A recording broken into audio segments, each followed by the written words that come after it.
Hello, আমি প্রীতি। আজকে আবারও এসে গেলাম তোমাদের সাথে একটা নতুন স্টোরি নিয়ে। তো কাল হচ্ছে 15 আগস্ট, সবাইকে অ্যাডভান্স হ্যাপি ইন্ডিপেন্ডেন্স ডে। আর আগের দিন প্রীতিস ব্লগ চ্যানেলে একটা স্টোরি আমি শেয়ার করেছিলাম, যেটা ছিল দুই সাপের রহস্যময় আচরণের গল্প, যেটা আমার নিজস্ব ছোটোবেলার অভিজ্ঞতা। সেটা আমি শেয়ার করেছিলাম তোমাদের সাথে। সেখানে অনেক অনেক ভালোবাসা পেয়েছি, প্রচুর মানুষ খুব রেসপন্স করেছে, অনেক ভালোবাসা দিয়েছে আমাকে। আমি এতটাও আশা করিনি যে আমাকে মানুষ এতটাও ভালোবাসবে এবং আমার গল্পটা তাদের মন ছুঁয়ে যাবে। তো চেষ্টা করব আজকে যে গল্পটা তোমাদের সাথে শেয়ার করতে চলেছি সেটাও সবার মন ছুঁয়ে যাবে। আর এই ঘটনাটা হচ্ছে, আজকে যেটা ঘটনাটা বলবো সে ঘটনার বিষয়বস্তু হচ্ছে শীতলা মাকে নিয়ে। তার কিছু ঘটনা বলতে যাব, রহস্যময় কিছু ঘটনা। সেটা আমার নিজস্ব অভিজ্ঞতা নয়, সেটা আমি অন্য কারো কাছ থেকে আমি জেনেছি। অন্য কেউ আমাকে গল্পের মধ্যে বলেছে, তার সে যেটা দেখেছিল ছোটোবেলায়। তো তার ঘটনাটাই আমি তোমাদের সাথে আজকে শেয়ার করব। তো চলো ঘটনাটা যেখানে সেখানে ব্যাখ্যা দিই তোমাদেরকে। সেটা হচ্ছে ইছাপুর। যেখান থেকে ইছাপুর স্টেশন থেকে নেমে 4 নম্বর দিয়ে একদম সোজা গেলেই চড়কতলা পড়ে। সেই চড়কতলায় অবস্থিত শীতলা মায়ের মন্দির। সেই শীতলা মায়েরই ঘটনা আজকে তোমাদের সাথে বলতে চলেছি। আর যার মুখ থেকে শুনেছি তার কিছুটা ব্যাখ্যা দিয়ে দিই। সে যখন ঘটনাটা দেখেছে বা তার সামনে যখন সে দৃশ্যটা দেখেছে, তখন সে মোটামুটি 7-8-এ পড়ে, ঠিক আছে। আর তার আগে তো মন্দিরটা অনেক আগে প্রতিষ্ঠিত। তো সে তার ফ্যামিলি নিয়ে একটা ভাড়া বাড়িতে থাকে, এবং ভাড়া বাড়িতে থাকে বলতে গেলে সে ওই মন্দির সে যেখানে ঘটনাটা দেখেছে ওর আশেপাশেরই একটা বাড়িতে ভাড়া থাকে। তো তার কথা অনুযায়ী আমি যতটুকু জানতে পেরেছি, তো তার কথা অনুযায়ী আমাদের এই মন্দিরের যে বার্ষিক অনুষ্ঠান হয় বা বার্ষিক পুজো হয় প্রত্যেক বছর, সেই বার্ষিক অনুষ্ঠানটা হচ্ছে আমাদের যে বার্ষিক পুজোটা বলে না, আমাদের বছরের পর একটা পুজো হয় বড় করে বেশ, এই মন্দিরেও সেটার প্রচলন আছে।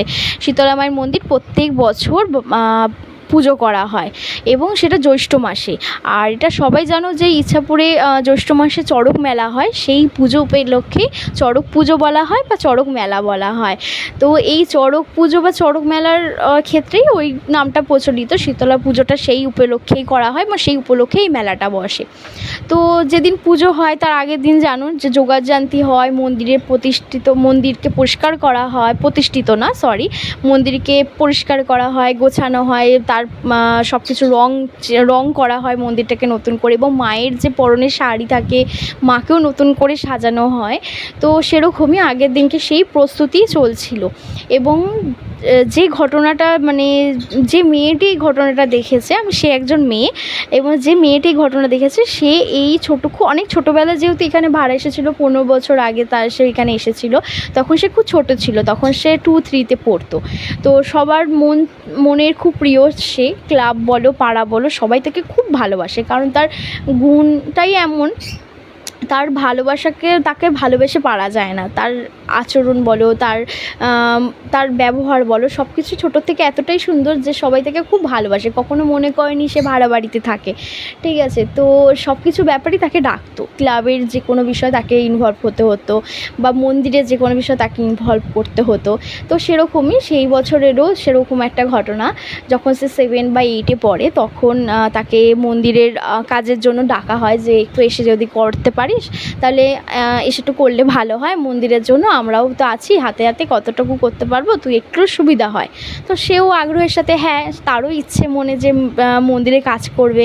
সে এমনিতেই খুব কঠোরত্ব কাজ করতে ভালোবাসে, ঠিক আছে। তো সে হ্যাঁ করে দেয়, এবং সে সেদিনকে বাজারপত্র মন্দিরে যা যা কাজ সেগুলো করতে করতে রাত প্রায় 12টা বেজে গেছিলো, 12টা 12:30 এরকমই, মোটামুটি 1টা বাজে যায়। এবং তার ফ্যামিলিতে এখন দেরি হয়ে গেছে, তাকে বারবার করে বলছে কোথায় কোথায়। সে যেহেতু বাড়ির আশেপাশে থাকতো সেই জন্য তার মা অতটাও চিন্তা ছিল না। তো নর্মালি সে যখন বুঝতে পারছে যে অনেকটা রাত হয়ে গেছে, আর বেশিক্ষণ থাকা উচিত না, তখন সে বাড়ির দিকে যখন যাবে তখন দেখছে ওই মন্দির থেকে যখন বেরিয়েছে, দেখছে মন্দিরের পাশ থেকে যেন কেউ একজন লাল পাড়ের শাড়ি পরনে লাল পাড়ের শাড়ি পরনে, চুলটা পুরো ছাড়া, অনেক লম্বা চুল, কোঁকড়ানো চুল পুরো ছাড়া। আর তার মুখটা যখন দেখলো অসাধারণ সুন্দর, অপূর্ব সুন্দর দেখতে তাকে, এবং তার সে একটা বড় লাল টিপ তার কপালে পরা ছিল এবং তাকে দেখতে খুব সুন্দর ছিল। সে হাঁটতে হাঁটতে ওই মন্দিরের পাশ দিয়ে যখন সে হেঁটে হেঁটে হেঁটে হেঁটে মন্দিরের একটা কোণে একটা কল রাখা ছিল না, সরি, কল ছিল, কল ছিল। সে দেখছে যে হাঁটতে হাঁটতে সেই মহিলা হাঁটতে হাঁটতে ওই কলের দিকে যায় এবং কলটাকে চেপে যাচ্ছে কন্টিনিউয়াসলি জল যাতে পড়ে সেই জন্য।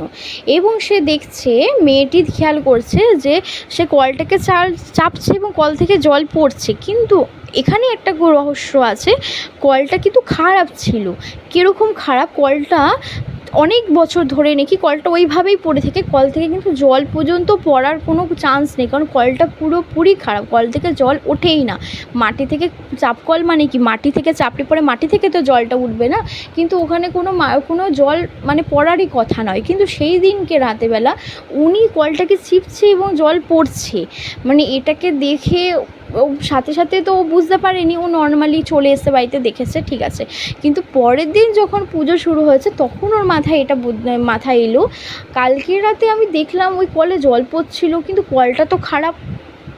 সে তখন প্রচণ্ড অবাক হয়ে যায় যে সত্যি সত্যি রাতেবেলা ওটা নিশ্চয়ই মাই ছিলেন, যিনি কালকে যেহেতু পুজো বলে হয়তো উনি এসেছেন, দেখা দিয়েছে ওকে, যেহেতু হয় বললাম আমি তোমাকে যে ও নিজস্ব ইচ্ছে ছিল মন্দিরে মায়ের কাজ করবে সেই জন্যে। তো এই হচ্ছে ঘটনা। ও ওইখানে ওইভাবেই মায়ের দর্শন পায় সচরাচর, বলতে গেলে সত্যি কথা। তো তোমাদের গল্পটা কেমন লাগলো আজকে, তো আমাকে প্লিজ জানিও কমেন্ট করে। আশা করি তোমাদের গল্পটা যাতে তোমাদের মন ছুঁয়ে যেতে পারে সেইভাবেই বললাম, ছোট্ট গল্প। আবার নেক্সট দিন আসবো আমার নিজস্ব কিছু আবার ব্যক্তিগত ঘটনা নিয়ে, সেটা আজকে সাসপেন্স থাক, পরে আবার নেক্সট দিন বলবো। চলো টাটা।